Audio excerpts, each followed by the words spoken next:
은요, 세상의 마음 갈 때 유월절을 기억하라 라는 제목으로 출애굽기 12장 3절부터 11절까지 말씀인데요. 1절부터 12장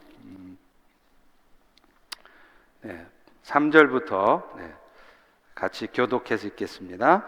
너희는 이스라엘 온 회중에게 말하여 이르라. 이달 열흘에 너희 각자가 어린 양을 잡을지니 각 가족대로 그 식구를 위하여 어린 양을 취하되 그 어린 양에 대하여 식구가 너무 적으면 그 집의 이웃과 함께 사람 수를 따라서 하나를 잡고 각 사람이 먹을 수 있는 분량에 따라서 너희 어린 양을 계산할 것이며, 너희 어린 양은 흠없고 1년이 된 수컷으로 하되 양이나 염소 중에서 취하고 이달 열 나흔 날까지 간직하였다가 해질 때에 이스라엘 회중이 그 양을 잡고 그 피를 양을 먹을 집 좌우 문설주와 임방에 바르고 그 밤에 그 고기를 불에 구워 무교병과 쓴 나물과 아울러 먹되 날것으로나 물에 삶아 먹지 말고 머리와 다리와 내장을 다 불에 구워 먹고 아침까지 남겨두지 말며 남은 것은 곧 불사르라. 다 같이 너희는 그것을 이렇게 먹을지니 허리에 띠를 띠고 발에 신을 신고 손에 지팡이를 잡고 급히 먹으라. 이것이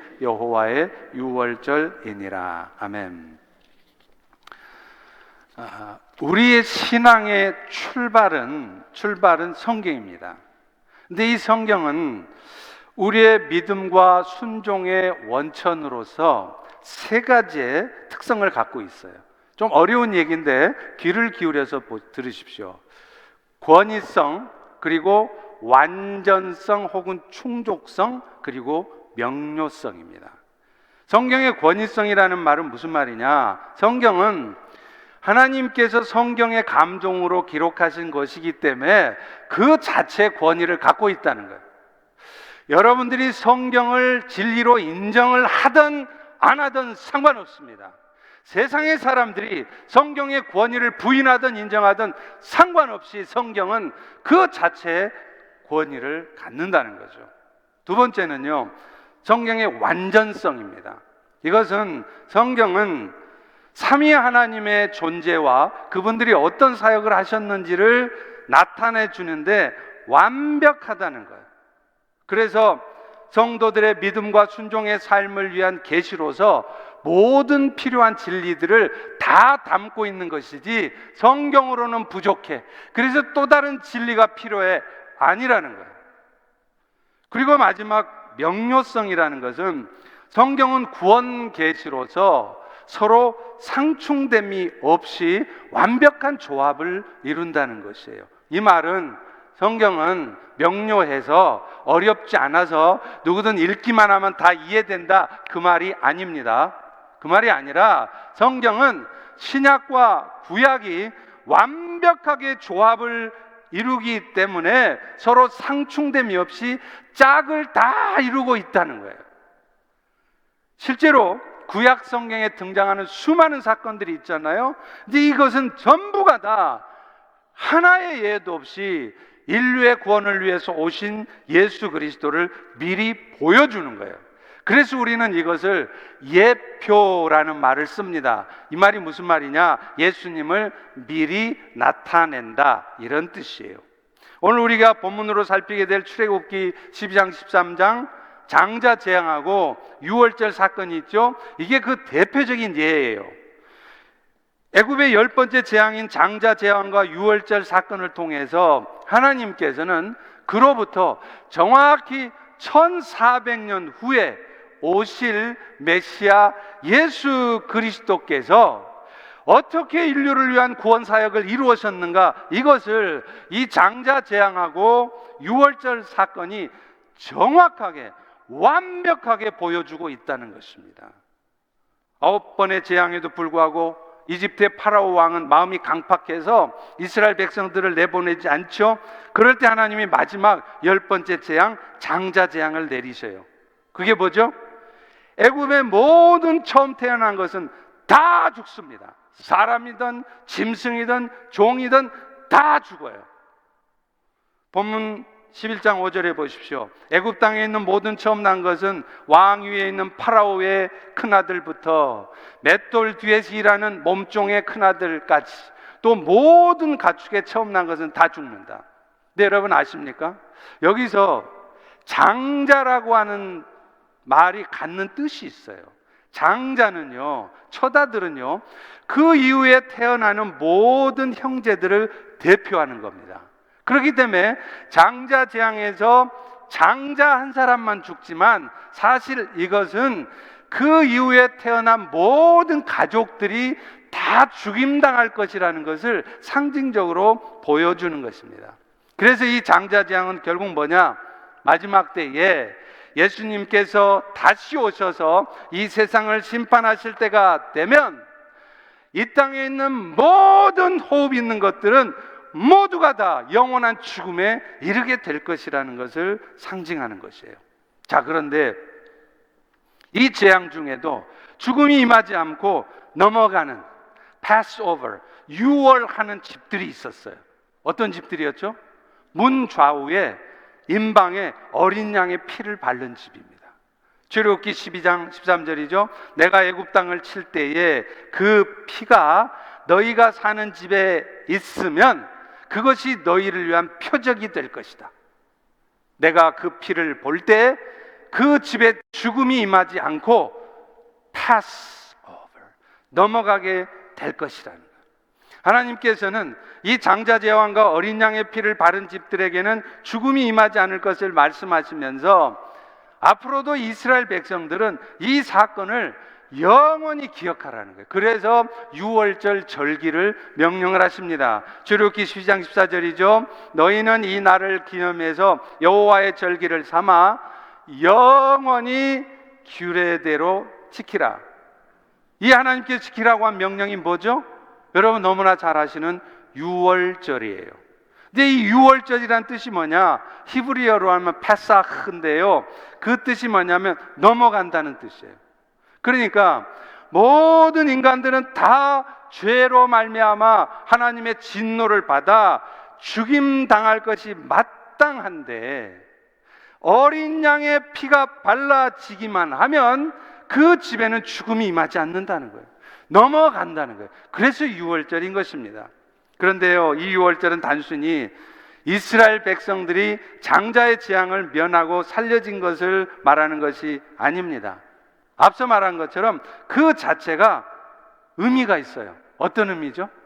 하나님께서는 사실 오늘날 우리 모두에게 그리스도로 말미암는 구원의 은총을 주셨는데 그 구원의 은총을 설명하시기 위해서 이 이스라엘의 이 유월절 사건을 통해서 우리에게 보여준 것입니다.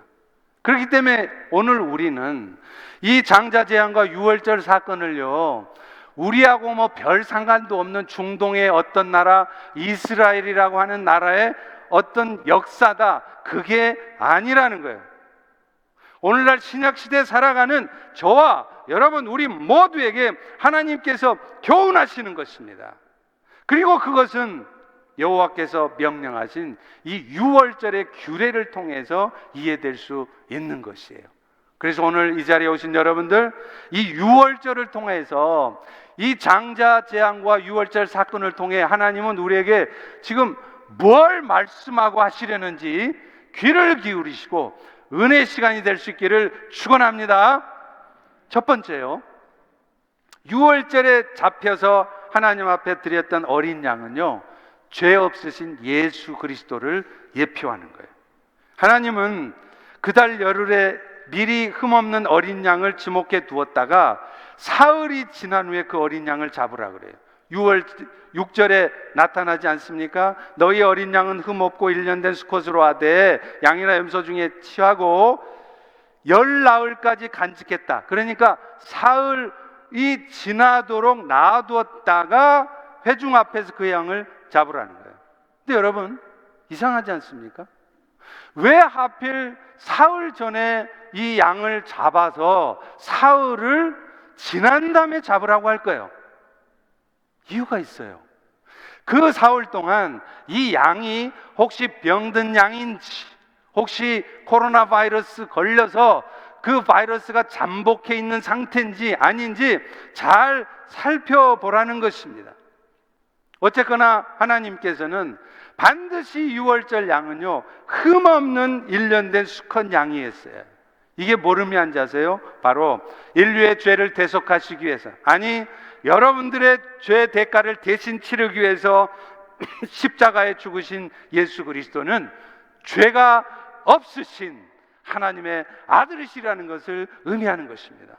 왜 그럴까요? 여러분, 만약에 예수님이 죄가 있다고 해봐요. 죄가 있으신데 십자가에 죽으세요? 그것은 여러분들의 죄를 대신 속하기 위해서 죽으신 것이 아니라 자기 죄를 대신 속하기 위해서 죽은 거나 마찬가지예요. 그래서 예수님이 인류의 여러분의 모든 죄를 대신 속하시려면 어떠해야 되냐? 반드시 죄가 없으셔야 했다는 거예요.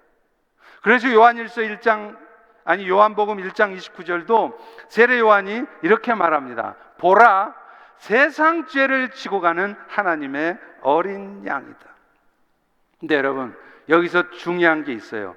그 어린 양의 피가 문설주에 발라진 집에는 장자 재앙이 임하지 않았다는 거죠.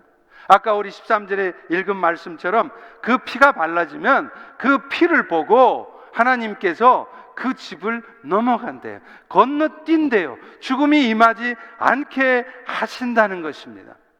여러분, 어린 양의 피가 발라진 집은 장자의 죽음을 면했다는 것은 우리 모두가 다 죽임을 당해야 될 형편이지만 오직 그리스도의 피가 발라진 사람들, 그러니까 예수님께서 내 대신 십자가에 죽으셔서 그 예수님을 내 삶의 구원주로 영접하는 자들에게는 그가 어떤 죄를 지었건 그들이 어떤 존재이든 상관없이 모든 죄가 용서되어지므로 그에게 사망이 임하지 않는다는 것을 나타내는 거예요. 그래서 로마서 5장 18절은 그것을 이렇게 설명합니다. 한 범죄로 많은 사람이 정죄에 이른 것 같이 아담 때문에 모두가 다 죄인 됐다, 이 말이에요. 마찬가지로 한 의로운 행위, 예수 그리스도의 십자가에 죽으신 행위로 말미암아 많은 사람들이, 여러분들이 의롭다 하심을 받아 어디에 이르렀다고요? 생명에 이르렀다는 것입니다. 근데 여기서 중요한 게 또 한 가지가 있어요. 그 장자의 죽음을 면한 집들은요, 반드시 히브리 사람들의 집만이 아니었다는 거예요. 놀랍게도 성경 공부를 제가 해보면요, 많은 성도들이 착각하고 잘 모르게 있는 게 있어요. 출애굽한 사람들이 전부 이스라엘 사람인 것으로 착각을 해요. 근데 아십니까? 성경에 잘 살펴보세요. 출애굽한 사람들 중에는 이스라엘 사람이 아니라 애굽 사람들도 섞여 있었어요. 그 말은 무슨 말입니까? 혈통이나 육신적으로 내가 히브리의 혈통을 받았기 때문에 그들이 죽음을 면하고 구원을 받은 것이 아니라 히브리 사람이든 애굽 사람이든 살인자건 사기죄를 진 악한 자이건 누구든 상관없이 예수 그리스도의 피만 발라지면 그들은 영원한 생명의 은혜를 받았다는 것을 의미하는 것입니다. 그 은혜가 오늘 이 자리에 여러분을 이 자리에 앉아있게 하는 것이지, 여러분이 목사들로 태어나서 믿음의 가정 태어나서 혹은 여러분이 세상을 착하게 살아서 이 자리에 앉아있는 것이 아니라는 것입니다. 간절히 바라기는 여기 계신 분 중에는 한 분도 빠짐없이 천국에서 그 얼굴을 뵐 수 있기를 간절히 소망합니다. 두 번째로요, 6월절에는 누룩 없는 떡을 먹었어요. 8절에 보십시오. 그 밤에 무교봉과 쓴나물을 아울러 먹되. 여러분, 출애굽한 이스라엘 백성들이 누룩 없는 떡을 먹었다는 것은요, 구원 얻은 백성들이라면 이제 죄가 없는 거룩한 삶을 살라는 것을 말하는 거예요. 여러분, 누룩은요, 성경에서 죄를 상징합니다. 고린도전서 5장 6절 7절에도 그렇게 설명하죠. 적은 누룩이 온 덩어리에 퍼지는 것을 알지 못하느냐? 그런데 너희는 누룩 없는 자라는 거예요. 그래서 새 덩어리가 되려면 묵은 누룩을 내어버리라. 그것을 위해서 6월절 어린 양 그리스도께서 희생되셨다, 이렇게 말씀해요. 결국 6월절에 하나님이 이스라엘 백성들에게 누룩 없는 떡을 먹으라 하신 것은 이제 그리스도의 피로 구원을 얻은 성도라면, 여러분들이라면 실제적으로도 죄가 없는 거룩한 삶을 살아야 된다는 것을 말하는 것입니다. 사실 우리 모두는요, 목사인 저를 포함해서 그리스도의 은혜로 구원을 얻었죠? 그런데 안타깝게 저와 여러분 우리 모두의 마음속에는 죄악된 본성이 남아있어요. 예수를 믿자마자 내 안에 죄악된 본성도 싹 사라져서 교회만 나가면 다 착한 사람 되고 죄를 안 짓는 것이 아니라, 예수를 믿어도 교회를 나가도 여러분 안에 죄악된 본성이 여전히 여러분으로 하여금 죄를 짓게 만든다는 거예요. 이런 형편은 예수님이 다시 오셔서 우리를 영광의 형체로 변케 하시기 전까지는 전혀 변함이 없습니다. 저와 여러분은 죽는 순간까지 여전히 죄를 지을 가능성이 있다는 거예요.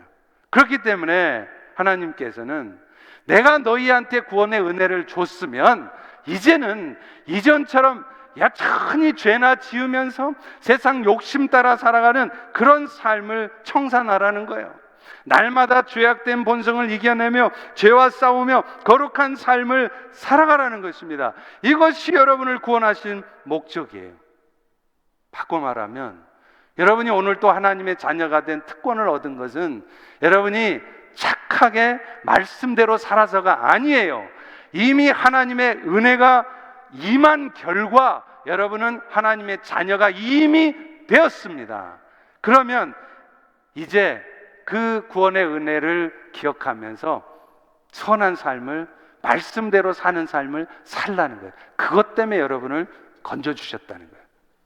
여러분의 선한 행위는 구원의 조건이 아니라 구원의 목표였던 것입니다. 창세기 18장 19절에 보면 그걸 정확하게 설명하고 있어요. 이 말씀을 여러분 꼭 기억하세요. 창세기 18, 19절 뭐라 그러냐, 하나님께서 이스라엘 백성들 출애굽시켰잖아요. 그러고 나서 율법을 줬죠. 순서를 잘 보세요. 율법을 잘 지키는 걸 보고 하나님 나라 백성 삼으신 게 아니고, 이미 하나님 택하셔서 하나님 나라 백성을 삼으시고 출애굽시킨 다음에 율법을 줬어요. 근데 그 율법을 주신 이유가 뭐냐? 너희가 여호와의 도를 지켜 의와 공도를 행하게 하려고 그를 택하였나니 이는 나 여호와가 아브라함에 대해 말한 일을 이루려 함이라. 여기서 여호와께서 아브라함에게 말한 일이라는 게 뭘까요? 창세기 12장 3절에 정확히 나오죠. 너희가 열방에 복을 전하는 복의 통로로 살라는 거예요. 그러니까 하나님께서 율법을 주신 목적이 뭐냐? 여러분이 죽을 똥 살 똥 말씀대로 살아야 여러분이 하나님의 자녀가 되는 것이 아니라, 이미 그리스도의 은혜로 하나님의 자녀가 되었는데, 그렇게 은혜를 베풀어 주신 목적이 뭐냐? 이제 여호와의 도를 지켜서, 율법을 잘 지켜서 말씀대로 살아서 세상 가운데 그리스도의 사랑을 증거하는 복의 통로가 되라는 것입니다. 믿으십니까? 그런데 구약시대 택함받은 이스라엘 백성들에게 열방의 복의 통로가 되게 하셨다면, 오늘날 신약시대 하나님의 자녀가 된 여러분들에게도 똑같은 사명을 주셨어요. 그래서 창세기 12장 3절과 아까 성경의 명료성 얘기했죠. 정확하게 대꾸를 이루는 말씀이 고린도후서 5장 17, 18절이에요. 너희가 그리스도 안에 있으면 새로운 피조물인데, 그 피조물 되게 하신 목적이 뭐냐? 세상과 하나님을 화목하게 하는 그리스도의 대사로 살라는 것이죠. 그렇다면 그것을 위해서 우리는 어떻게 거룩의 삶을 살 수 있을까요? 제가 다놓고 얘기하는데요, 여러분의 의지를 갖고는 죽었다 깨나도 절대 여러분은 거룩한 삶을 살 수 없습니다. 여러분의 인간적인 결단, 의지, 절대로 여러분 안에 있는 죄악된 본성 못 이겨냅니다. 오늘 말씀을 듣고, 야, 목사님 오늘 진짜 은혜 많이 받았어요. 제가 오늘부터 내가 삶을 바꿀게요. 결단하고 집에 가보세요. 10중 8구 또다시 자녀들한테 저주와 악독의 말을 뿜어내고 남편과 아내가 아웅다웅 다투게 돼 있습니다. 인간 의지로 안 되는 거예요. 근데 답이 있어요. 그게 뭔지 아세요? 디모데전서 4장 5절입니다. 하나님의 말씀과 기도로 거룩해진다는 거예요.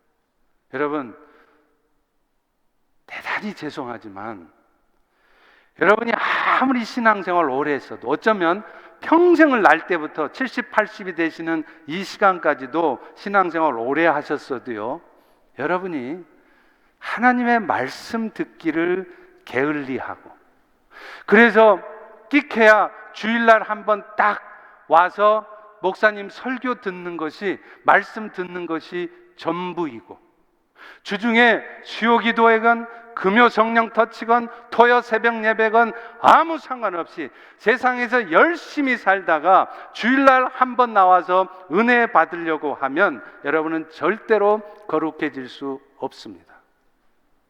성령의 도우심을 구하는 기도를 게을리하면서 여러분의 의지로 절대로 거룩의 삶을 살 수 없어요.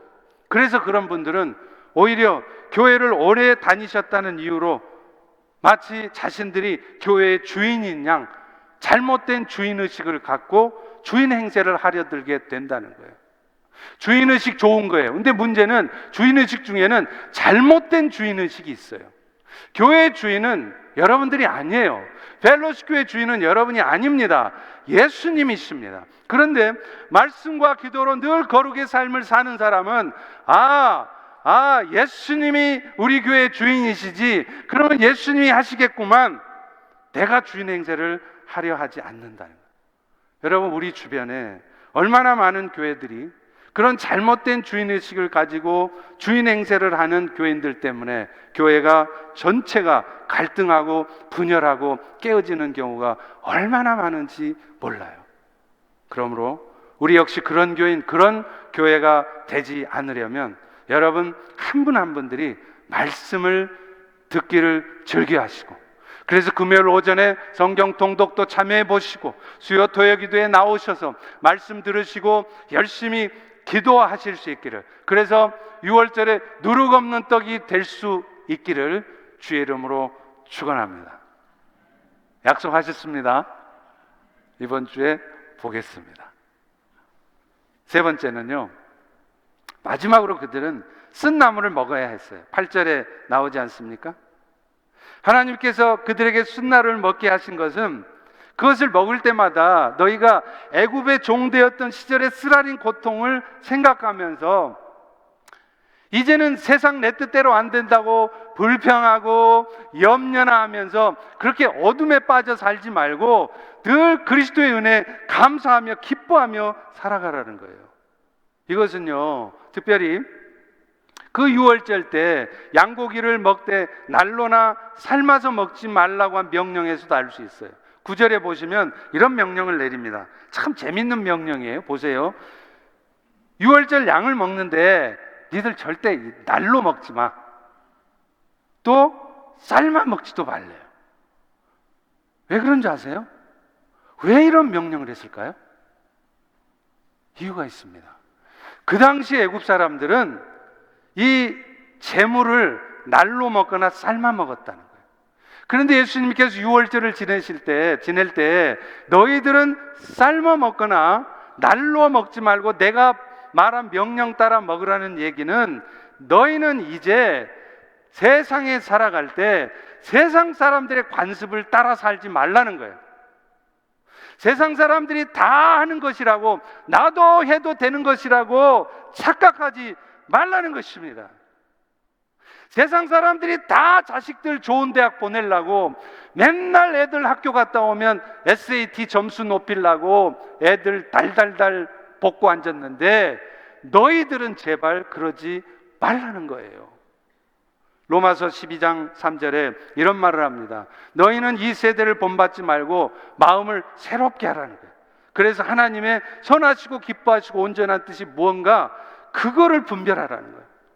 세상 사람들하고 똑같은 가치관 가운데 여러분 살면요, 여러분은 100%입니다. 100%입니다. 100% 여러분은 세상을 탐하게 돼 있어요.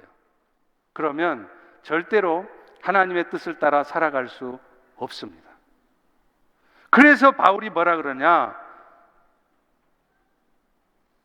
마음을 새롭게 해서 이 세대 가치관을 따라가지 말라는 거예요. 그러다 보면 다른 사람들보다 더 나은 삶을 살고 싶지 않은 현실이 답답해지지 않습니다. 더 좋은 것을 얻지 못했다고 그것 때문에 막 안타까워하고 분노하고 그러지 않아요. 쓴나물을 먹었던 이스라엘을 기억하면 가장 먼저 현재의 삶에 만족하게 돼 있어요. 여러분이 비즈니스 좀 잘 안 돼도요, 건강 좀 안 좋아도요, 여러분이 추진하는 일 별로 안 돼도 그것 때문에 막 속상하고 막 다 때려치고 포기하고 싶고 절망하고 원통하고 그러지 않는다는 거예요. 그럴 때 여러분은 비로소 세상을 향한 하나님의 뜻을 함께 이루는 일에 동참하게 돼요. 그 전에는 안 됩니다. 디모데전서 6장 6절 8절 9절에 이렇게 말하죠. 자족하는 마음이 있으면 경건이 큰 이익이 된다는 거예요. 우리가 먹을 것 입을 것 있은즉 족한 줄로 알 것이라. 부하려 하는 자들은 시험과 올무와 여러 가지 어리석고 해로운 욕심에 떨어지나니 곧 파멸과 멸망에 빠진다는 거예요. 여러분이 지금 이 순간요, 예배는 드리지만 예수는 믿고 신앙생활을 하는데 마음속에 욕심이 가득 차 있어요. 그게 자족하는 마음이 없어요. 그러면요, 여러분은 십중팔구 사탄의 유혹과 시험에 빠집니다. 저는 안 빠져요. 제가 뭐 장로고 권사인데요. 천만의 말씀이에요. 100%입니다. 그러면 그 결과가 뭔지 아세요? 파멸과 고생만이 딱 기다리고 있다는 거예요. 지금 당장은 비즈니스 잘 돼가 내 욕심대로 기도했더니 응답해 주셔가 다 잘 된 것 같죠? 천만의 말씀이에요. 그 출발이 부하려 하는 것, 세상을 향한 욕심이면 그 결론은 좀 지나 보십시오. 그 결론은 파멸과 고생밖에 기다리는 것이 없습니다. 우리 주변에 그런 사람들을 참 많이 봐요. 제가 목회하면서 많이 봤습니다. 하나님이 축복을 해주세요. 그러니까 막 부도 쌓고 뭐 여러 가지 삶의 여유도 좋아졌어요. 그러면 그런 축복들을 가지고 이제 어떻게 하면 내가 주를 위해서 그런 일들을, 주를 위한 일들에 헌신할 수 있을까? 그것을 고민해야 되는 거예요. 근데 문제는 하나님이 축복을 해주시면 그것 가지고 이제 더 많은 것을 얻으려고 한다는 거예요. 그래서 아예 주일 예배도 안 보여요. 그 전에는 띄엄띄엄이라도 주일 예배 오셨던 분이 뭔가 잘 돼가지고 비즈니스도 잘 되고 사업도 잘 되니까 이제는 바빠서요, 아예 예배도 안 나와요. 여러분, 그 결국이 뭐라고요? 딱 정해졌습니다. 파멸과 고생이라는 겁니다. 때늦은 후회를 하게 될 수 있다는 것입니다. 그래서 우리 모두에게 필요한 게 자족하는 마음입니다. 그리고 그것을 위해서 우리를 구원하신 6월절의 어린 양을 늘 잊지 마시라는 거예요. 마지막으로 또 하나의 중요한 메시지가 있습니다. 그것은요, 이것들을 먹되 허리에 띠를 두르고 신발 신고 손에 지팡이를 짚고 급히 먹으래요. 11절에 나와 있지 않습니까? 이것은 1차적으로 이스라엘 백성들의 출애굽이 아주 급박한 상황 속에서 진행됐다는 것을 설명해요. 그런데요, 이 말이 오늘 우리에게 말씀하는 중요한 게 하나 있어요. 그게 뭐냐면 여러분의 이 땅에서의 삶은 나그네의 삶이라는 거예요. 급히 지나가는 삶이니까 이 땅의 삶은 너무 집착하지 말라는 것입니다. 사실 우리가 살아가면서 가장 많이 하는 착각 중에 하나가요, 내가 지금 살고 있는 세상이 천년 만년 살아갈 세상인 것으로 착각을 해요. 이제 7, 80 인생 다 살고 인생 한번 돌아보세요. 쏜살처럼 인생 지나갑니다. 인생 별거 아닙니다. 금방 끝이 다가옵니다. 그런데 우리는 끝까지 이 인생이 마치 전부인 것처럼 그렇게 살아간다는 거예요. 그러나 성경이 우리에게 강조하는 것은 우리 이 땅의 삶이 전부가 아니라 우리에게는 본향이 기다리고 있다는 거예요. 히브리서 11장 13, 14절에 말합니다. 이 사람들은 다 믿음을 따라 죽었으되 약속을 받지 못하였지만 그것들을 멀리서 보고 환영하되 땅에서는 나그네임을 증언하였으니 그들이 이같이 말하는 것은 자기들이 본향 찾는 자입니다. 여러분, 아브라함에게 하나님이 약속했죠. 땅을 약속했어요. 근데 아세요? 아브라함이 죽을 때 가나안 땅 다 가졌나요? No. 아브라함이 죽을 때는요, 막벨라굴 자기하고 아내 묻힐 딱 2평, 3평 땅만 받았어요. 근데 하나님은 분명히 약속했거든요. 엄청난 땅을 주실 것처럼 약속했어요. 그러면 하나님이 사기쳤습니까? 가짜입니까? 아니에요. 하나님 말씀하신 그 땅은 이 세상의 땅이 아니란 말이에요. 영원한 하나님의 나라를 말하는 것입니다. 아브라함은 그것을 바라봤기 때문에 이 땅에서 2평, 3평밖에 안 갖고 살아도 그것 때문에 절망하고 열등감에 사로잡혀서 내 인생은 왜 이 모양이요? 나는 왜 이렇게 살아야 돼야? 이렇게 절망하지 않았다는 거예요. 여러분, 오늘 우리도 사실 그렇습니다. 우리 신앙의 궁극적인 핵심은요, 영원한 나라에 대한 소망이에요. 여러분이 아무리 열심을 다하고 봉사하고 헌금을 많이 하셔도요, 그것이 하늘 소망하고 연결되어 있지 않으면 그 열심은 그 순수성을 의심받을 수 있는 열심입니다. 다시 말하면 그 섬김을 통해서 내가 이 땅에서 받을 상급을 기대하는 것으로 이해될 수 있다는 거예요. 무슨 말이냐? 열심히 봉사도 해요. 열심히 헌금도 해요. 근데 그 이유가 뭐냐? 내가 이렇게 봉사 헌금 잘해야 하나님이 내 비즈니스 축복해 주시고 내 자식들도 잘되게 하실 것이라 생각하고 그런다는 거예요. 그거는 다 가짜라는 겁니다. 영원한 천국에 대한 소망 가운데 섬김과 봉사와 헌신이 있어야 된다. 리고렌 목사님이 목적이 이끄는 삶이란 책에서 유명한 말을 했죠. 우리 인생은 3생이래요. 1생이 뭘까요? 어머니 뱃속에 있는 9달. 2생은 이 땅에 사는 삶. 3생은요? 이 땅의 삶을 마치고 우리가 살아갈 영원한 삶이에요. 근데요, 1생은 엄마 뱃속에서 9달은 2생, 이 땅의 삶을 준비하는 시간이에요. 엄마 뱃속에 있을 때 태아가 엄마로부터 영양분을 공급을 많이 못 받았어. 그러면 그 아이는 태어나면요, 평생을 저처럼 비실비실 살아가요. 뱃속에서 이생에 대한 준비가 안 돼 있기 때문이죠. 마찬가지로 여러분의 이 땅에서의 삶은 이 땅에서 행복하게 풍요롭게 사는 것이 인생의 목표가 돼야 되는 것이 아니라 이 땅의 삶을 마치고 가게 될 3생, 저 영원한 삶을 위한 준비하는 인생이 돼야 된다는 거예요. 근데 그 영원한 삶을 위한 준비는 소홀히 하면서 맨날 어떻게 하면 내가 예수 믿어가, 축복받아가, 비즈니스 잘 돼가, 건강하게 부자로 오래 살까, 그렇게 생각하고 있다면 그거 다 가짜 신앙생활이라는 거예요. 여기에 우리의 신앙이 갈립니다. 진짜 영원한 나라에 대한 소망과 기대가 있는 사람들은요, 이 땅의 삶을 그런 헛간데 낭비하지 않습니다. 풍요롭게 살지 못해도 억울해하지 않습니다. 심지어는 우리 몇 년 전에 돌아가신 우리 신주한 목사님처럼 40이라는 이 짧은 나이에 인생을 마쳐도 그것이 지나치게 억울하고 슬프지 않습니다. 사도 바울이 그랬지 않습니까? 바울은 빌립보서 1장 20절 21절에 이런 고백을 해요. 내가 지금도 전과 같이 담대해져서 살든지 죽든지 난 상관없다는 거예요. 내 몸에서 그리스도만 존귀하게 되는 것이 좋은데 내 안에 그리스도가 있기 때문에 나는 죽는 것도 유익하대. To die is gain. 우리는 죽는다 그러면 벌벌벌 떨잖아요. 죽어도 안 죽을라 그러잖아요. 근데 바울은요, 죽어도 좋대요. 차라리 죽고 싶대요. 왜요? 이 땅의 삶이 전부가 아니라는 것을 분명히 안다는 것입니다.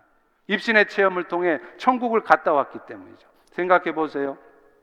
여러분이 만약에 현재 살고 있는 집이 꽤 괜찮아요. 그런데 새로 이사갈 집은 지금 살고 있는 집하고는 비교가 안 될 정도로 어마무시하게 넓고 좋아요. 그러면 그 집으로 이사가는 사람이 나 이사 가기 싫어, 나 이 집이 좋아, 여기서 평생 살래, 그러는 사람이 있을까요? 사랑하는 성도 여러분, 교회는 출발부터가 선교적입니다. 선교는 교회 프로그램이 아니에요. 교회 하나의 프로그램이 아니에요. 교회 존재 자체가 하나님의 선교에 의해서 만들어졌습니다. 하나님께서 예수 그리스도를 이 땅에 선교사로 파송한 결과 오늘 이 땅의 교회들, 우리 펠로시 교회가 생겼다 이 말이에요. 그런데 하나님은 동시에 이 교회를 통해서 하나님의 선교를 함께 이루어가기를 원하시는 것입니다. 그래서 그저 예배를 통해서 은혜 받는 것이 여러분의 신앙생활의 목표 혹은 여러분의 신앙생활의 전부가 돼서는 안 된다는 거예요. 여러분은 제자 훈련을 왜 받습니까? 그걸 통해서 여러분이 거룩한 삶을 살려고요? 맞아요. 그런데 그것도 궁극적 목적이 아니에요. 제자 훈련을 열심히 받아서 거룩해져가 이제는 세상에 나가 그리스도의 사랑을 전하는 선교적 삶을 살라는 것, 그것이 궁극적 목적이에요. 성령을 왜 보내셨을까요? 성령을 통해 여러분이 거룩해지라고요? 맞아요. 여러분은 성령을 통해 거룩해질 수 있습니다. 그런데요, 여러분, 성령을 여러분에게 보내신 궁극적인 목적은 여러분을 거룩해 하는 게 아니에요. 여러분이 거룩해져서 이제는 세상에 그리스도의 증인으로 살라는 거예요. 사도행전 1장 8절에 보십시오. 너희에게 성령이 임하면 너희가 거룩해질 것이다, 이렇게 돼 있습니까? No. 너희에게 성령이 임하면 맨 나중에 뭐죠? 이 메릴랜드 땅에, 저먼타운에, 미국에, 저 키르기스탄에 가서 그리스도의 증언이 되는 것, 그것이 성령을 주신 목적이에요. 근데 우리는 성령의 도우심을 구해도 하나님, 내가 기도하고 바라는 게 있어요. 그것 좀 되게 해주세요. 그거보다 좀 나은 사람은 하나님, 내가 좀 성령의 도우심을 통해 거룩해지겠어요. 그것도 아니라는 거예요. 그래서 뭐 하겠다는 거냐? 선교적 삶을 살라는 거예요. 저희 교회가 이번에 하반기에 오이코스를 개편하잖아요. 제가 이 오이코스를 대대적으로 개편하는 이유가 있어요. 이 땅의 교회들이 맨날 우리끼리만 북치고 장구치고 다 하고 있는 거예요. 지금 성장하는 교회 보세요. 분당 우리 교회요? 얼마 전에 다 분립했잖아요. 제가 이찬수 목사님한테 들었어요. 우리 분당 우리 교회 성도들의 95% 이상이 다 딴 동네 교인들이 전입한 거라는 거예요. 그렇게 해서라도 교회가 성장하면 감사하겠죠. 하나님 앞에서는 아무런 의미도 없습니다. 이 주머니 빼서 저 주머니 채운 건데 그게 무슨 의미가 있어요? 이제 교회는 오이코스를 통해서 복음을 전해야 돼요. 그래서 동호회도 만들고 또 같은 직업군들끼리 오이코스도 만들고 전도 소그룹도 만드는 겁니다. 이 오이코스 개편에 대한 말씀을 전했더니 오해하시는 분들이 있더라고요. 그 놀자는 거냐? 아니에요. 골프 치고 놀라고 지금 골프 동호회를 통한 오이코스 만드는 게 아니라 골프 치는 사람들 다 모입시다. 김 사장, 우리 골프 모임 있는데 한번 와볼래? 가봤더니 골프 치고 다 보니까 예수 믿는 사람들, 그 사람들을 통해서 믿지 않던 세상의 사람들이 골프를 통해서 혹은 세탁소라는 직업을 통해서 그 은혜 자리에 나오게 하는 통로로 그 오이코스를 사용하라고 이 오이코스를 재편하는 것이지 놀고 먹자고 하는 것이 아니란 말입니다. 야엘 사역, 시니어 사역, 가정 사역 다 마찬가지예요. 우리끼리 북치고 장구치고 우리 교회 어르신들 막 대접하고 아니에요. 그거 하려고 시니어 센터 하는 거 아닙니다. 말씀을 맺습니다. 한국에 서울 송수동에 있는 지영은 목사님 교회가 있어요. 이 교회는요, 지역 주민들을 위해서 교회 시설을 무료로 개방합니다. 그래서 돈 없는 서민들이 결혼도 하고요, 작품 발표도 해요. 여러분, 그곳이라고 그래서, 그 교회라고 그래서 그렇게 하면 교회 시설물이 훼손되고 세이프티 문제, 안전상의 어려움이 생길 수 있다는 거 모를까요? 그렇게 하면 전기세 많이 나가고 비용 발생한다는 거 몰라요? 다 알아요. 그거 다 감수하면서 무료로 합니다. 왜요? 교회이기 때문입니다. 그 결과 어떤 일이 생긴 줄 아세요? 기독교를 폄하하고 기독교를 개독교라고 욕하던 사람들이 그 교회의 그런 세상을 향한 섬김과 베품을 보고 감동을 받는 거예요. 그래서 교회에 나옵니다. 이것이 우리 교회들이 해야 할 일이고 우리 펠로시 교회가 해야 될 일입니다. 오늘 이 예배를 듣고 제발 한쪽 귀로 듣고 한쪽 귀로 흘려버리지 마시고 오늘 이 자리에서 나는 그렇다면 이 6월절의 어린 양을 기억하면서 어떤 삶을 살아야 될까 고민하시고 결단하시기를 주의 이름으로 축원합니다. 기도하겠습니다. 하나님, 오늘도 성찬을 통하여 예수 그리스도의 십자가의 은혜를 다시 한번 기억하기를 소망합니다. 주님께서 우리를 위해 십자가에 죽어주신 그 은혜를 기억하기를 소망합니다. 그래서 6월절에 어린 양 되신 예수님의 은혜에 감사하면서 누룩 없는 떡으로 또 쓴나물을 먹으며 무엇보다도 세상에 그리스도의 사랑을 나타내는 삶을 결단하는 우리가 되게 하여 주옵소서. 예수님 이름으로 기도합니다. 아멘. 네, 이 시간 우리 성찬을 할 텐데요.